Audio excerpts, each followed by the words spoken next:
आई।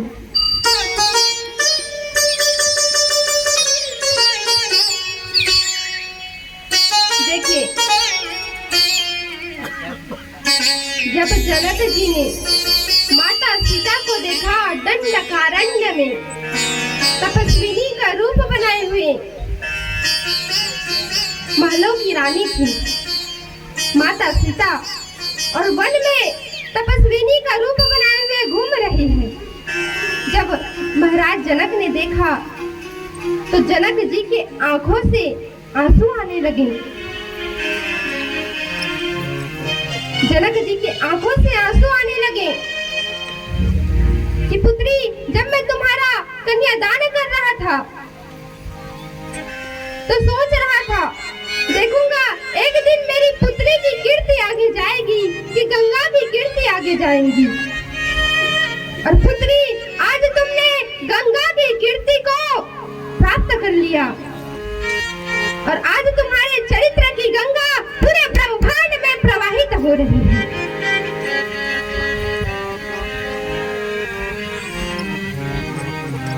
तो विचार कीजिए, उस पिता को कितनी खुशी हुई होगी जिसके पुत्री की चरित्र की गंगा आज पूरे ब्रह्मांड में प्रवाहित हो रही है। तभी मैं बार-बार सभी बहनों से निवेदन करती हूँ, मेरे भाइयों से, भैया जी से निवेदन करती हूँ कि ऐसा कोई गलत काम कभी भी भूल करके मत करना जिससे माता पिता को ठोस पहुँचे। नारद जी महाराज कहते हैं, आपकी पुत्री सुंदर है, सहज है, सुशील है, परंतु एक अवगुण है आपकी पुत्री में। इसको जो पति मिलेगा वो विचित्र लक्षणों वाला होगा, अमंगल वेशधारी होगा, योगी नगड़ों अकामी मातृतात विवर्जिता, अमानो शिव वे सच्चा पति रस्याम किले दृशा। आपकी पुत्री को जो पति मिलेगा वो अगुण अमान मातु पितु हीना और माता पिता से विहीन होगा, अमंगल वेशधारी होगा, शमशान वासी होगा, जटाजूट धारी होगा, सर्पों की माला को धारण करेगा, पहनने के लिए कपड़े नहीं होंगे, व्याघ्र चर्म पहनेगा। ऐसे पति मिलेगा आपकी पुत्री को। अब मैना और पर्वतराज हिमाचल रोने लगे, हे भगवान, हमारी फूल जैसी पुत्री को ऐसा पति मिलेगा, हमारी फूल जैसी पुत्री को ऐसा अमंगल वेशधारी पति मिलेगा। तब नारद जी महाराज से कहते हैं कि आप तो संत हैं और संत के पास ऐसी कोई समस्या नहीं जिसका समाधान न हो। और हम लोगों ने दूसरे या तीसरे दिवस की कथा में श्रवण किया था कि किस प्रकार संत ने समस्या का समाधान किया था। तो जो लोग, अच्छा कौन कौन आए थे उस दिन?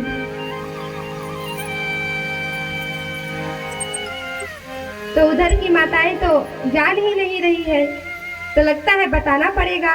बताएं? तो देखिए, एक बहुत बड़ा सेठ था और उसके पास किसी भी चीज की आवश्यकता नहीं थी। अब उसने इतना बड़ा महल बनवा दिया, महल के जैसे घर बनवा दिया। और जब हमारी इच्छाएं बढ़ती जाती है, घर में जब टीवी आ जाता है तो कहते हैं फ्रिज भी आ जाए, कूलर भी आ जाए, एसी भी आ जाए। तब इसने बहुत बड़ा महल तो बनवा लिया, अब इतना बड़ा, इतना सुंदर एक कार का निर्माण करवाया जिसके जैसा कार किसी के पास नहीं था, इतना सुंदर। अब वो कार को लेकर के घर में आया। वो कार 2 फीट ऊंचा था घर के दरवाजे से। सोच रहा है अब इसको अंदर कैसे लेकर के जाऊं। सोच रहा है कि कार को तोड़ूं कि घर के छत को तोड़ूं, कार को तोड़ूं कि घर के छत को तोड़ूं।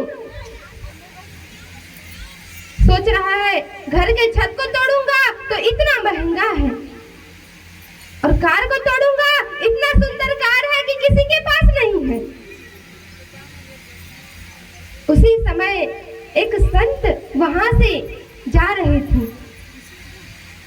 अब उस संत ने जैसे ही देखा उसे इस चिंता में, बोले भाई किस चिंता में पड़े हो? बोले प्रभु गुरुजी, एक तो मैंने इतना सुंदर घर बनवाया और इतना सुंदर कार का निर्माण करवाया है जिसके जैसा कार किसी के पास है ही नहीं, और मैं सोच रहा हूँ कि कार को तोड़ दूं कि घर के छत को तोड़ दूं। तो संत ने बड़ा ही सुंदर उपाय निकाला। बोले संत ने इतना सुंदर उपाय निकाला जिससे उसकी छत भी बच गई और इतना महंगा कार भी बच गया। संत ने क्या किया, कार के चारों चक्कों के हवा को निकाल दिया और धक्का मार करके कार को भीतर प्रवेश करवा दिया, और जब कहीं जाना होता था कार को बाहर निकाल लिया और पुनः हवा भर दिया। तो संत के पास ऐसी कोई समस्या नहीं जिसका समाधान नहीं। बोले नारद जी महाराज कहते हैं, ये हमारी और आपके हाथ की जो रेखा है ये किसकी लिखी है? ब्रह्मा जी की लिपि है ना। और कहा जाता है कि ब्रह्मा जी की लिपि कभी व्यर्थ नहीं जाती है। तो नारद जी महाराज कहते हैं, आपकी पुत्री के हाथ की रेखाओं में जो लिखा है वो तो इससे मिल करके ही रहेगा।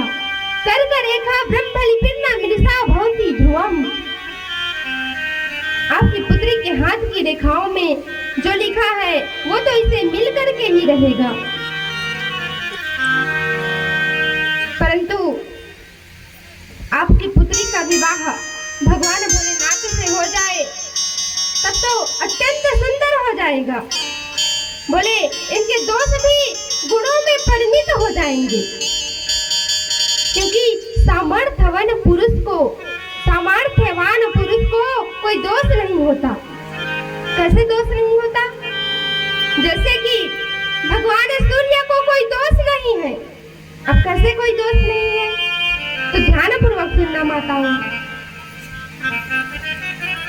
अब भगवान सूर्य की किरण अच्छे जगहों पर भी पड़ती है और बुरे जगहों पर भी पड़ती है कि नहीं? पीछे वाले माताओं से पूछना चाहूंगी कि भगवान सूर्य की किरण अच्छे जगहों पर भी पड़ती है और बुरे जगहों पर भी पड़ती है, परंतु भगवान सूर्य को कुछ होता है क्या? नहीं होता है। उसी प्रकार से जिस प्रकार अग्नि को कोई दोष नहीं है, अग्नि देवता को कोई दोष नहीं है। कैसे? भाई आप आग में अच्छा चीज को जलाओगे तो भी जलेगा और बुरे चीज को जलाओगे तो भी जलेगा। तो जिस प्रकार से अग्नि देवता को कोई दोष नहीं है, और बोले जिस प्रकार से गंगा मैया को कोई दोष नहीं है। अब हमारे कई भक्त ऐसे होते हैं जो गंगा जी में स्नान करने के लिए जाते हैं और वहां से गंगा जल को लेकर के आते हैं। कौन कौन लाते हैं? बहुत ही कम। तो कई भक्त ऐसे होते हैं जो गंगा जल भर करके लाते हैं डिब्बे में, बोतल में, घर को पवित्र करने के लिए, ठाकुर जी को स्नान करवाने के लिए। अब वो जो बोतल में हम लोग जल भर करके लाए हैं उसे हम लोग रख देते हैं कहीं पर और चले जाते हैं काम में। कुछ भी काम करने के लिए कोई काम याद आ जाता है तो अब इतने में एक कुत्ता आया और उस जल को जूठा कर दिया। तो आप सभी सही सही बताना, क्या उस जल से आप अपने ठाकुर जी को स्नान कराओगे?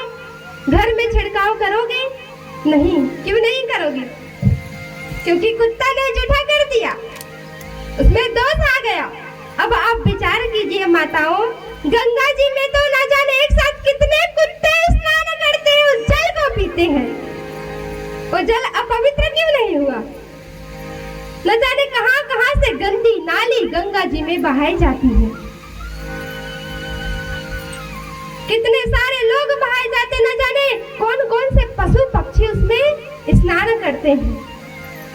तो जो जल हम लेकर के आए हैं वो दूषित हो गया। उस जल से हम अपने ठाकुर जी को स्नान नहीं कराएंगे, घर को छिड़काव नहीं करेंगे, क्योंकि उसमें दोष आ गया।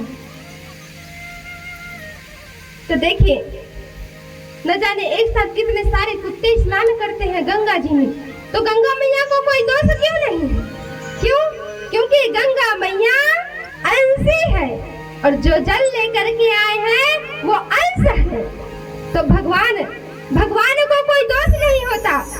गंगा मैया अंशी है, जो जल लेकर के आए हैं वो अंश है। उसी प्रकार से हम अपने दादा परदादाओं के अंश है, वो हमारे अंशी है। तो भगवान हमारे अंशी है, तो भगवान को कोई दोष नहीं होता, अंशी को हो सकता है। इसलिए जो जल लेकर के आए हैं उसमें दोष हो गया, क्योंकि वो अंशी है और गंगा मैया, क्योंकि वो अंश है और गंगा मैया साक्षात अंशी है। उसी प्रकार से कह रहे हैं कि भगवान भोलेनाथ हमारे अंशी है, हम उसके पुत्र हैं, अंश हैं। अगर आपकी पुत्री का विवाह भगवान भोलेनाथ से हो जाए तब तो बड़ा ही आनंद हो जाएगा।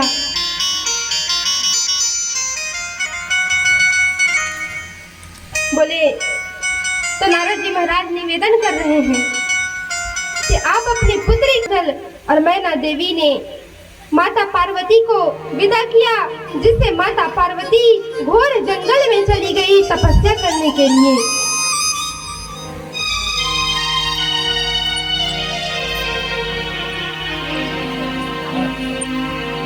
अब माता पार्वती चली गई घोर जंगल में तपस्या करने के लिए। छोटी सी अवस्था है, बाल अवस्था है, और भगवान भोलेनाथ की पूरी श्रद्धा और विश्वास से तपस्या करती है। आइए एक भजन के माध्यम से जाने कि माता पार्वती किस प्रकार से भगवान भोलेनाथ की तपस्या करती है। बोलिए पार्वती मैया की।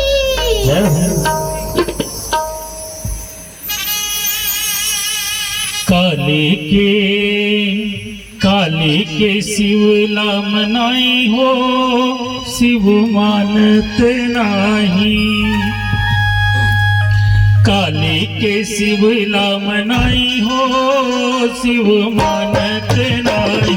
काली के शिवला मनाई हो, शिव मानत नाही। मानत नाही भोले मानत नाही, मानत नाही भोले मानत नाही। मानत नाही भोले मानत नाही, मानत नाही भोले मानत नाही। काली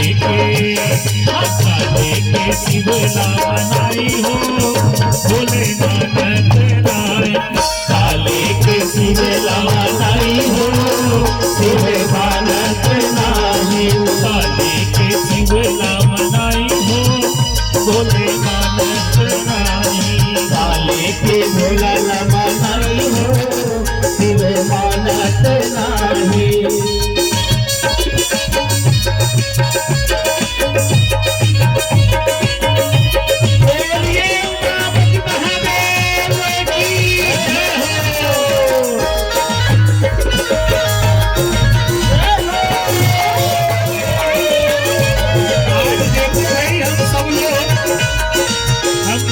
भगवान शिव के आज बाराती बनने के लिए आए हैं, और बाराती में जैसा जोश होना चाहिए वो दिखाई भी पड़ना चाहिए। और भीड़ तो बहुत ज्यादा भीड़ है, लेकिन उसकी भीड़ बारात में जाने का उत्साह दिखाई पड़ना चाहिए।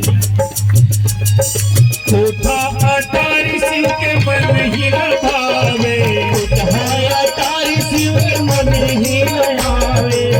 कोठा अटारी शिव के मन ही न भावे, अटारी शिव के मन ही न भावे।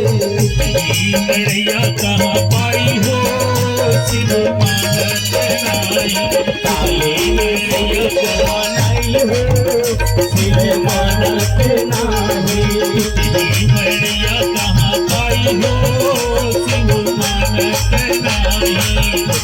लड़ैया कहाँ पाई हो, शिव मानत नाही मानत नाही शिव मानत नाही मानत नाही शिव मानत नाही मानत नाही शिव मानत नाही मानत नाही शिव मानत नाही काली के शिवला मनाई हो शिव मानत नाही काली के शिवला नाही हो शिव मानत नाही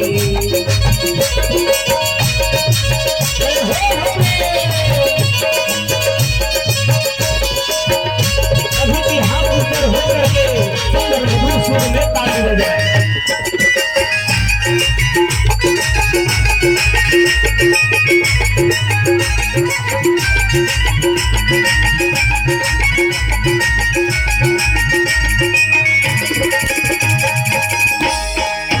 सर के पेंट जीव के मन ही न भावे सर के पेंट जीव के मन ही न भावे सर के पेंट जीव के मन ही न भावे सर के पेंट जीव के मन ही न भावे निगाह के छाला कहाँ पाई हो शिव मानत नाही निगाह के छाला कहाँ पाई हो शिव मानत नाही काली के शिव गलाई हो शिव मानत नाही काली के शिव गलाई हो शिव मानत नाही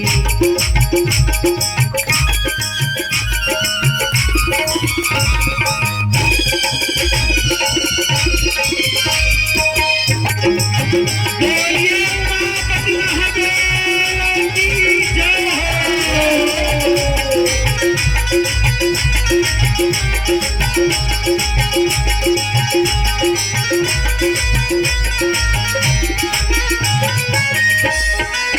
पूरी कचौड़ी शिव के मन ही न भावे पूरी कचौड़ी शिव के मन ही न भावे पूरी कचौड़ी शिव के मन ही न भावे पूरी कचौड़ी शिव के मन ही न भावे भांग धतूरा कहाँ पाई हो शिव मानत नाही भांग धतूरा कहाँ पाई हो शिव मानत नाही भांग धतूरा कहाँ पाई हो शिव मानत नाही भांग धतूरा कहाँ पाई हो शिव मानत नाही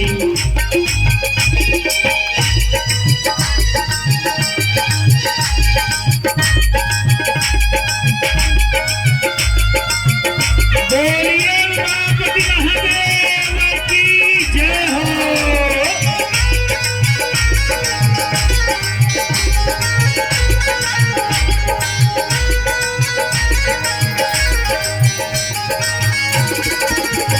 मोटर गाड़ी शिव के मन ही न भावे मोटर गाड़ी शिव के मन ही न भावे मोटर गाड़ी शिव के मन ही न भावे मोटर गाड़ी शिव के मन ही न भावे मन ही न भावे शिव के मन ही न भावे मन ही न भावे शिव के मन ही न भावे बचवाए भैया कहाँ पाई हो शिव मानत नाही बचवाए बैल कहाँ पाई हो काले के शिवला मनाई हो शिव मानत नाही काले के शिवला मनाई हो शिव मानत नाही मानत नाही शिव मानत नाही मानत नाही शिव मानत नाही मानत नाही शिव मानत नाही मानत नाही शिव मानत नाही काले के शिवला मनाई हो शिव मानत नाही काले के शिवला मनाई हो शिव मानत नाही काले के शिवला मनाई हो शिव मानत नाही काले के शिवला मनाई हो शिव मानत नाही काले के शिवला मनाई हो शिव मानत नाही बोलिए उमापति महादेव की जय हो।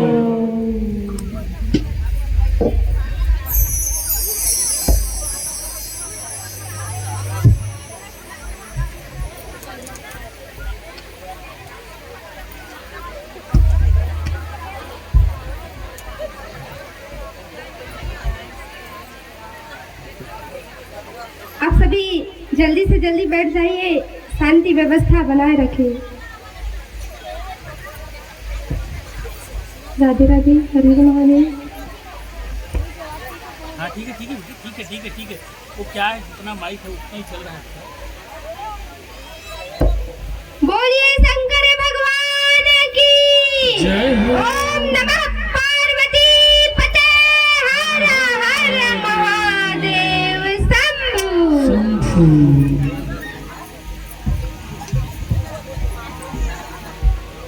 माता पार्वती चली गई वन में तपस्या करने के लिए। उसी समय पर्वतराज हिमाचल जी के यहाँ भगवान भोलेनाथ आते हैं। कहते हैं कि मैं आपके यहाँ तपस्या करने आया हूँ, आपके गंगा अवतरण शिखर पर, और आपकी ये जिम्मेदारी है कि गंगा तरण शिखर पर कोई न जाए। पर्वतराज हिमाचल तो बड़े प्रसन्न हो गए, बोले मैं इतना भाग्यशाली हूँ कि आपने मुझे इस लायक समझा।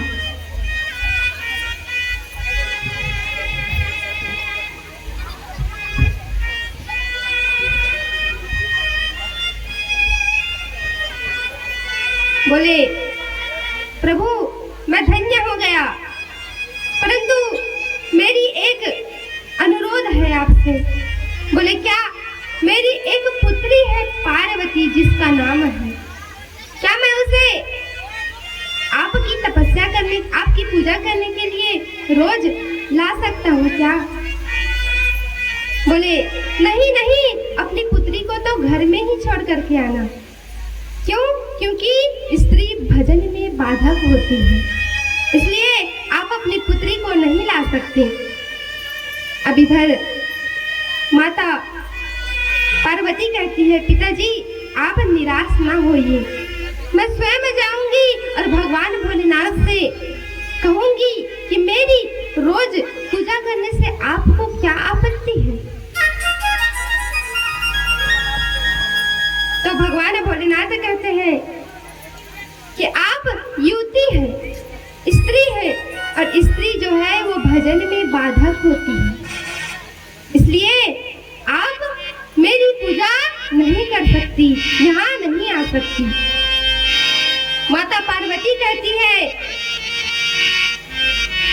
प्रभु अगर आप शक्तिमान हैं तो मैं आपकी शक्ति हूँ, अगर आप पुरुष हैं तो मैं आपकी प्रकृति हूँ,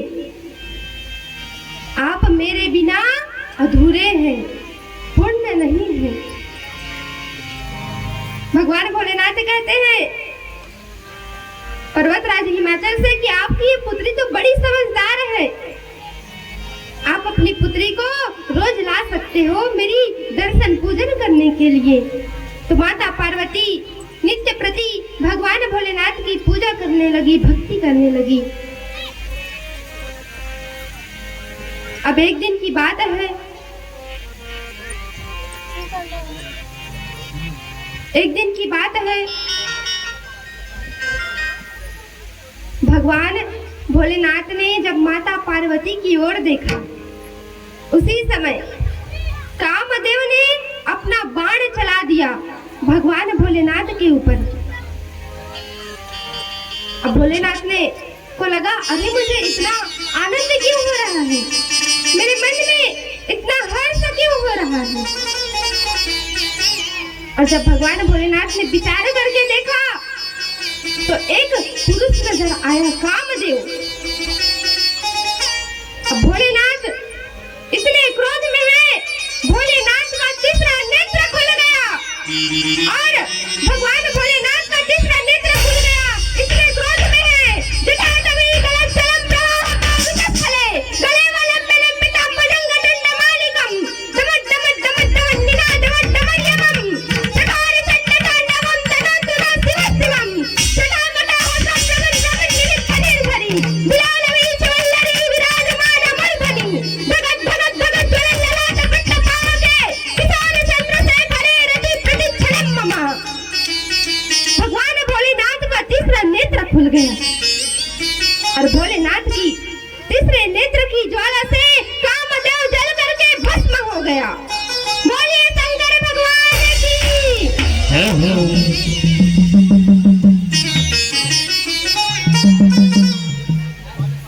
काम देखो जला करके भस्म कर दिया भगवान भोलेनाथ ने अपने तीसरे नेत्र की ज्वाला से। अब नारद जी महाराज कहते हैं कि तारकासुर कौन है?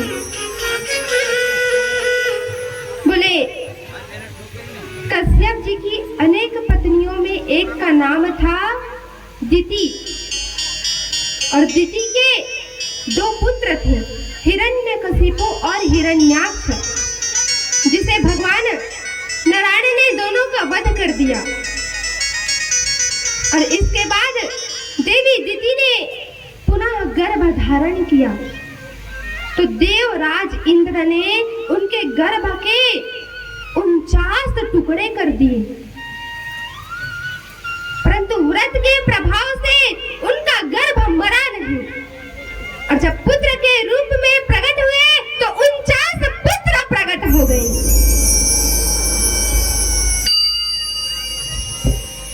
जो मरुदगण कहलाए। अब देवी दिति कहती है स्वामी मैं इन देवताओं से बड़ी परेशान हूँ, मैं जितने बार पुत्र को जन्म देती हूँ ये देवता उनका वध कर देते हैं, मैं क्या करूं? आप ही कोई उपाय बताइए।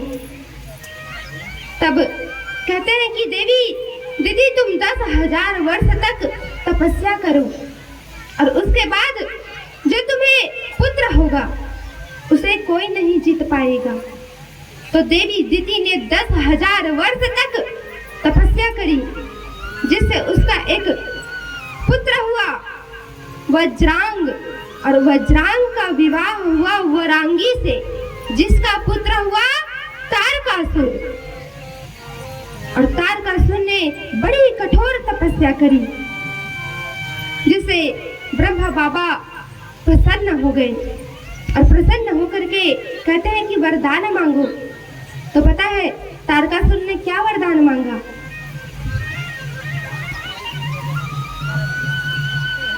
आप सभी कथा में भी ध्यान दीजिए, अभी बारात आने में अभी कथा आधा घंटा तक चलेगी।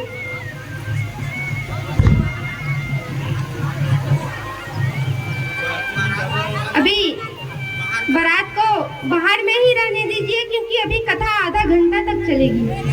अभी तो हमें पता चलेगा कि भगवान भोलेनाथ भस्म क्यों लगाते हैं, क्या क्या हुआ, इसलिए अभी बारात को बाहर में ही रहने दीजिए।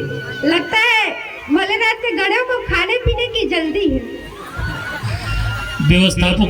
व्यवस्थापक लोगों से सादर अनुरोध है कि जो भी आवाज सुन पा रहे हो वो कृपया अभी जो बाराती जो बाजा बाहर में बजा रहे हैं उनको कुछ देर के लिए शांत करवाएं ताकि कथा को अच्छी तरह से श्रवण किया जा सके।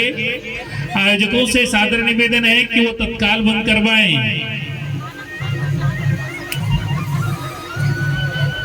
देखिए कथा में बाधा उत्पन्न होती है, इसलिए आयोजकों से निवेदन है कि कुछ समय के लिए अभी बंद करवा दीजिए। अब इधर तारकासुर ने वरदान मांगा कि मेरी मृत्यु केवल भगवान शिव के पुत्र से ही हो और किसी से नहीं। भगवान ब्रह्मा जी ने वरदान दे दिया कि तुम्हारी मृत्यु केवल भगवान शिव के पुत्र से ही होगी। अब इधर माता पार्वती ने सूखे पत्ते का खाना छोड़ दिए, इतनी तपस्या में लीन है जिससे माता पार्वती का एक नाम पड़ गया अपर्णा। बोलिए अपर्णा मैया की। अब उधर भगवान नारायण और सभी देवता जाते हैं भगवान भोलेनाथ से कहते हैं कि प्रभु अब आप विवाह के लिए तैयार हो जाइए। भगवान भोलेनाथ तुरंत मान गए विवाह के लिए और भगवान भोलेनाथ ने माता पार्वती की तपस्या उसकी परीक्षा लेने के लिए सप्त ऋषियों को भेजा। अब सप्त ऋषि गए और कहते हैं देवी आप कौन हो और किसकी तपस्या कर रही हो? एक बात कहना चाहूंगी कि कई लोग ऐसे सोचते हैं ना कि हम पीछे में बैठे हैं तो मजा नहीं आता, सोचते हैं कि नहीं? तो देखिए माताओं, जो भगवान की कथा में पहुंच गया, सब जगह आनंद ही आनंद है। इसलिए ये ना सोचे कि हम पीछे में बैठे हैं तो हमें आनंद नहीं आएगा। अरे जब भोलेनाथ की बाराती आएगी तो सबसे पहले आप ही लोग देखोगे, माता पार्वती आएगी तो सबसे पहले आप ही लोग देखोगे। इसलिए कभी ना सोचे कि हमें आनंद नहीं आएगा हम पीछे में बैठे हैं तो, क्योंकि भगवान की कथा में आनंद ही आनंद है। अब बोले देवी आप कौन हो, किसकी तपस्या कर रही हो? माता पार्वती कहती है कि मेरा नाम पार्वती है और मैं भगवान भोलेनाथ को पति के रूप में प्राप्त करने के लिए तपस्या कर रही हूँ। बोले मेरे गुरु जी है श्री नारद जी महाराज, और उसने मुझे आज्ञा दिया है भगवान भोलेनाथ को पति के रूप में प्राप्त करने के लिए। अब सब ऋषि हंसने लगे, एक सुर में सातों ऋषि हंसने लगे। अरे वही नारद जी जिसने दक्ष के 11,000 पुत्रों को बाबा बना दिया, अरे जिसने चित्रकेतु का घर ही नष्ट कर दिया, हिरण्यकशिपु को तो मरवा ही दिया। नारद जी किसी का घर बसाता नहीं है, सबका घर बिगाड़ता है। आप उसके कहने पर तपस्या कर रही हो भगवान भोलेनाथ को पति के रूप में प्राप्त करने के लिए। अरे आप कहो तो अभी कुछ नहीं बिगड़ा है, आपकी विवाह की चर्चा हम लक्ष्मीपति भगवान नारायण से करा दें। माता पार्वती कहती है कि देखो चाहे मेरे भोलेनाथ में लाखों बुराई क्यों ना हो, पर भगवान भोलेनाथ को ही पति के रूप में प्राप्त करूंगी, वरना कुमारी रह जाऊंगी। देखिए माताओं, प्यार में अगर स्वार्थ होता तो पार्वती और महादेव का नाम न होता। प्यार में अगर स्वार्थ होता तो पार्वती और महादेव का नाम न होता। पार्वती थी महलों की रानी, फिर भी थी भूतों के स्वामी महादेव की दीवानी, फिर भी थी भूतों के स्वामी महादेव की दीवानी। अब पार्वती मैया महलों की रानी थी, फिर भी थी भूतों के स्वामी महादेव की दीवानी। तो माता पार्वती कह रही है कि मैं भगवान भोलेनाथ को ही पति के रूप में प्राप्त करूंगी, वरना मैं कुमारी ही रह जाऊंगी। सातों ऋषि माता पार्वती के शरण में गिर गए। बोले आप तो हमारी माँ हैं, हम आपके पुत्र हैं, हम आपकी क्या परीक्षा लें? अरे हमें तो भगवान भोलेनाथ ने भेजा था। अब सारे देवता भगवान भोलेनाथ के पास पहुंच गए, सारा वृत्तांत सुनाया, और उधर ब्रह्मा जी ने लग्न पत्रिका तैयार करके हिमाचलपुर में भेज दिया, जिससे हिमाचलपुर में आनंद ही आनंद हो गया और यहाँ भी आनंद ही आनंद हो गया। देखिए एक बहुत सुंदर दृष्टांत आया है। सभी देवता कहते हैं कि अगर भोलेनाथ आपका विवाह माता पार्वती से हो जाए तो ये अत्यंत सुंदर हो जाएगा, आनंद हो जाएगा। बोले हिमाचल जी मुक्त हो जाएंगे। और एक बात देखिए, अगर एक पिता, देखिए कन्यादान से बढ़कर इस संसार में और कोई दूसरा दान नहीं है। कन्यादान महादान कहा जाता है। अगर कोई पिता वर को भगवान नारायण का, भगवान विष्णु का रूप मान करके अपनी पुत्री का कन्यादान कर दे तो वो पिता और माता मुक्त हो जाते हैं, ऐसा श्री शिव महापुराण में लिखा है। अब बोले हिमाचल जी मुक्त हो जाएंगे, और हिमाचल भारत में है ना। बोले अगर पर्वतराज हिमाचल पूरी श्रद्धा और भावना से अपनी पुत्री का कन्यादान कर देंगे, वो मुक्त हो जाएंगे और भारत को छोड़ करके चले जाएंगे, गायब हो जाएंगे। और हिमाचल कौन है? हमारे भारत की प्रहरी है, हमारे भारत की पहरेदार है हिमाचल। बोले प्रभु, अगर आपकी निंदा कोई भगवान भोलेनाथ से कर दे, जिससे उसके मन में थोड़ी बहुत श्रद्धा विश्वास कम हो जाएंगी और पर्वतराज हिमाचल हमारे भारत में ही विराजमान रहेंगे। अब ऋषि मुनि से कहते हैं, तो ऋषि मुनि कहते हैं कौन करे भोलेनाथ की बुराई, उसके ही ससुर जी से, हम तो नहीं कर रहे हैं, महापाप लगेगा। क्या आप लोग करोगे भगवान भोलेनाथ की बुराई?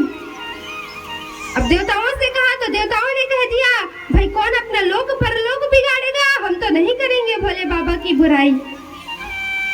जब कोई नहीं माने तो भगवान भोलेनाथ ने हम जीवों के कल्याण के लिए, हम सब मानव के कल्याण के लिए भोले बाबा ने स्वयं ही अपने ससुर जी से जा करके अपनी निंदा करते हैं। कहते हैं अरे हिमाचल जी, आप कैसे पिता हो, आप अपनी फूल जैसी पुत्री का विवाह उस संसान वासी से कर रहे हो। अरे कहाँ आपकी पुत्री सुंदर वस्त्र धारण करती है और कहाँ वो व्याघ्र चर्म पहनते हैं। आपकी पुत्री कहाँ सुंदर चंदन का लेपन करती है, कहाँ वो भस्म लगाते हैं। आप ऐसे से अपनी पुत्री का विवाह करोगे? कहाँ आपकी पुत्री के सुंदर सुंदर सुंदर बाल है, कहाँ वो जटाजूट धारी है। कहाँ आपकी पुत्री को सुंदर मृदंग की ध्वनि प्रिय है और कहाँ वो डमरू बजाते हैं। तो ये ब्राह्मण सही कह रहा है, मेरी पुत्री कहाँ इतनी सुंदर और कहाँ मैं उसका विवाह उस संसान वासी से करने जा रहा हूँ।